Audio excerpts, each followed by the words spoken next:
Alright guys, we have a 2013 Ford Focus SE sedan that we're working on today.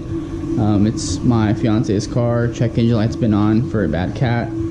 I tried to look into doing the aftermarket cat option, but once I got down there and took a closer look, this thing is a complete manifold assembly, and the cat is so close to it that I don't really see a nice easy way to cut it out or replace it. So I decided to just buy the whole thing and make it a little bit easier.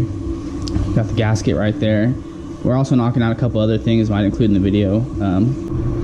Alright, so first thing we did was jack the car up, put it on some jack stands, take off the wheels and tires so we can get access to everything and get this thing going.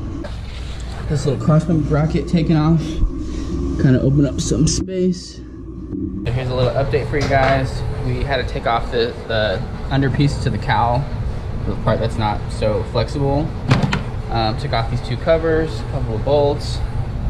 This is the piece that you're actually taking off.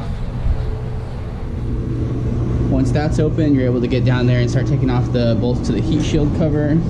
So that's off. Gives you a little more space to unclip the O2 sensors. Those are off. And we'll just keep going, taking some pieces off. Got the entire manifold and cat out. So the new one's gonna go in here pretty soon. So a couple things, I just disconnected the O2 sensors on the car. So I left them, just disconnect the wiring, I left them hooked up so I can take them off outside of the vehicle because it was a little tight in there.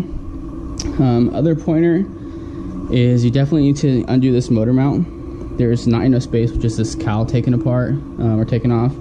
So I was pulling it back with a pry bar. It's obviously really loose and I can kind of tell there's enough space, but I'm by myself, so I had to use a pry bar and a ratchet strap to kind of hold it in place, and that worked out perfectly.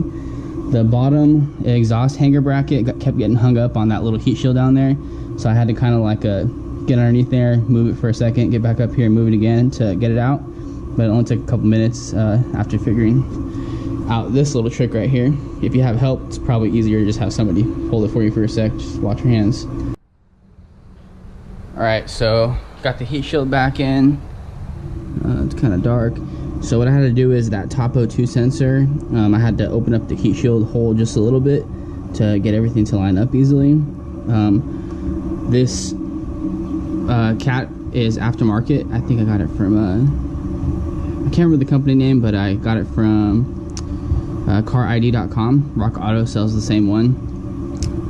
And the one of the tubes coming off of it is not the same as the factory one, so you have to use a wrench to tighten one of the bolts because your socket will not go straight onto it. Not even with the swivel, I couldn't get it to work, so just a heads up. One thing I forgot to mention in the video was that after I was done assembling everything and started the car, I had a really loud vibration, and after getting back underneath it, I noticed that the exhaust hanger underneath where the two little prongs go through the rubber hanger, it was actually touching, the prongs were touching the frame and it was rubbing the metal, so I actually had to take it off and chop off the tips of the cutoff wheel. I double checked and everything was fit correctly and lined up, so that was the only issue, so no problem since then.